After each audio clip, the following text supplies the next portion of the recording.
আর রেহাই নেই, ভয়ঙ্কর বন্যায় ডুববে গোটা বাংলা, সতর্ক করল ভুটান। ইতিমধ্যেই ঘূর্ণিঝড় শক্তিকে নিয়েও আবহাওয়া দপ্তরের তরফ থেকে একটি গুরুত্বপূর্ণ আপডেট দেওয়া হয়েছে। তো বন্ধুরা, এই মুহূর্তে আলিপুর আবহাওয়া দপ্তরের তরফ থেকে কি জানানো হয়েছে সমস্ত কিছু জানাবো আজকের এই ভিডিওটিতে। তো আশা রাখবো ভিডিওটিতে আপনারা প্রত্যেকেই প্রথম থেকেই শেষ পর্যন্ত সঙ্গে থাকবেন। তো এই মুহূর্তে আপনারা অনস্ক্রিনে দেখতে পাচ্ছেন প্রকৃতির তাণ্ডবে বিধ্বস্ত দেখতে পাচ্ছেন গোটা উত্তরবঙ্গ। সোমবার সকালে দার্জিলিংয়ে বৃষ্টি না হলেও দু এক জায়গায় হালকা থেকে মাঝারি বৃষ্টি হয়েছে। মিরিকের আকাশ মেঘে ঢাকা। স্বাভাবিকভাবেই সকলের প্রশ্ন, কবে কাটবে দুর্যোগের এই কালো মেঘ? তবে সুখবর শোনালো হাওয়া অফিস। জানা যাচ্ছে এবার ধীরে ধীরে কাটবে দুর্যোগের পরিস্থিতি। সোমবার শুধুমাত্র আলিপুর দুয়ারেই কিন্তু বৃষ্টির সম্ভাবনা রয়েছে। তো পরিষ্কার দেখতে পাচ্ছেন, আবহাওয়া দপ্তর জানিয়ে দিয়েছে যে সোমবার শুধুমাত্র আলিপুর দুয়ারেই একটু ভারী বৃষ্টির সম্ভাবনা থাকছে। মঙ্গলবার থেকে ভারী বৃষ্টির কোনো সম্ভাবনা নেই উত্তরবঙ্গে। তবে কলকাতা সহ দক্ষিণবঙ্গে চলবে বৃষ্টি, যদিও মৎস্যজীবীদের কোনো সতর্কবার্তা দেওয়া হয়নি। হাওয়া অফিস সূত্রে খবর, বঙ্গোপসাগরে নিম্নচাপ শক্তি ক্ষয় করে বিহারে সাধারণত ঘূর্ণাবর্ত হিসাবে অবস্থান করছে। শক্তি ক্রমশ কমছে।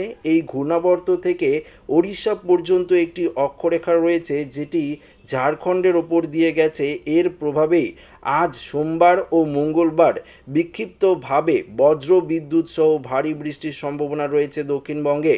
সঙ্গে 30 থেকে 40 কিলোমিটার গতিবেগে দমকা ঝোড়ো হাওয়া কিন্তু বইতে পারে।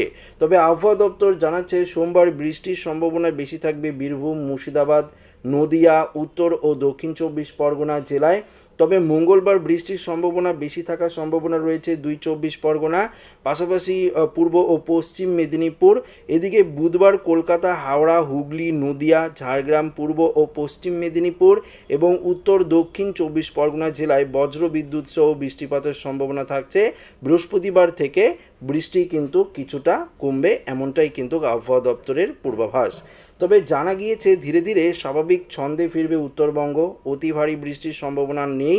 আজ সোমবার ভারী বৃষ্টি হবে আলিপুরদুয়ার জেলায়। উত্তরের অন্যান্য জেলায় বৃষ্টির সম্ভাবনা নেই বললেই জানিয়েছে হাওয়া অফিস। অর্থাৎ কোচবিহার, দার্জিলিং, কালিম্পং, জলপাইগুড়ি এদিকে কোনো রকম বৃষ্টিপাতের তেমন কিন্তু সম্ভাবনা নেই বললেই জানানো হয়েছে আবহাওয়া দপ্তরের তরফ থেকে। অন্যদিকে দেখুন কি বলেছে, ভুটানের বাঁধ ভেঙে যে কোনো মুহূর্তে ভয়াবহ বন্যার পরিস্থিতি তৈরি হতে পারে, এমনই আশঙ্কা দেখা দিয়েছে ভুটানের ওয়াং নদীর টালা বাঁধে। ভুটানের ওয়াং নদীর টালা বাঁধের একটি গেট বন্ধ হয়ে যাওয়ায় জল বেরোতে পারছে না, কোনোভাবেই খোলা যাচ্ছে না কিন্তু গেট। ফলে প্রবল বৃষ্টির চাপে বাঁধের ওপর দিয়ে জল বইছে। এতে বাঁধের গঠন দুর্বল হয়ে পড়েছে বলে আশঙ্কা করা হচ্ছে। যদিও কোনোভাবে বাঁধটি গেট ভেঙে যায়, তবে ভয়াবহ বন্যার আকার নেবে বাংলার কোচবিহার, আলিপুরদুয়ার ও জলপাইগুড়ি জেলার একাংশে। ইতিমধ্যেই ভুটানের পক্ষ থেকে সাবধান করে দেওয়া হয়েছে পশ্চিমবঙ্গকে। তো বুঝতেই পারলেন, ভুটানের বাঁধ ভেঙে যখন তখন জল কিন্তু চলে আসতে পারে, যার জেরে আলিপুরদুয়ার, কোচবিহার এবং জলপাইগুড়িতে প্রচুর পরিমাণে বন্যার পরিস্থিতি তৈরি হতে পারে, এমনটাই আগাম সতর্কবার্তা দিয়েছে ভুটান সরকারের তরফ থেকে পশ্চিমবঙ্গে। এখন দেখার বিষয় পশ্চিমবঙ্গের মুখ্যমন্ত্রী মমতা বন্দ্যোপাধ্যায় কী স্টেপ নেয়। তবে আজকে হালকা পশলা বৃষ্টি হলো, আগামীকাল থেকে উত্তরবঙ্গের আকাশ সম্পূর্ণভাবে মেঘমুক্ত থাকবে, এমনটাই কিন্তু জানানো গিয়েছে। অন্যদিকে ঘূর্ণিঝড় যে শক্তি সেটা কিন্তু কিছুটা কম ক্ষয় হয়ে আস্তে আস্তে একটি নিম্নচাপে পরিণত হয়েছে, পরবর্তীতে ঘূর্ণাবর্তে পরিণত হবে।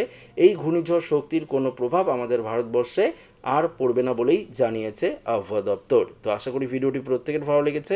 ভিডিওটি ভালো লাগলে লাইক করবেন, বন্ধুদের সাথে শেয়ার করবেন, নতুন থাকলে চ্যানেলটিকে সাবস্ক্রাইব করে নেবেন। ধন্যবাদ।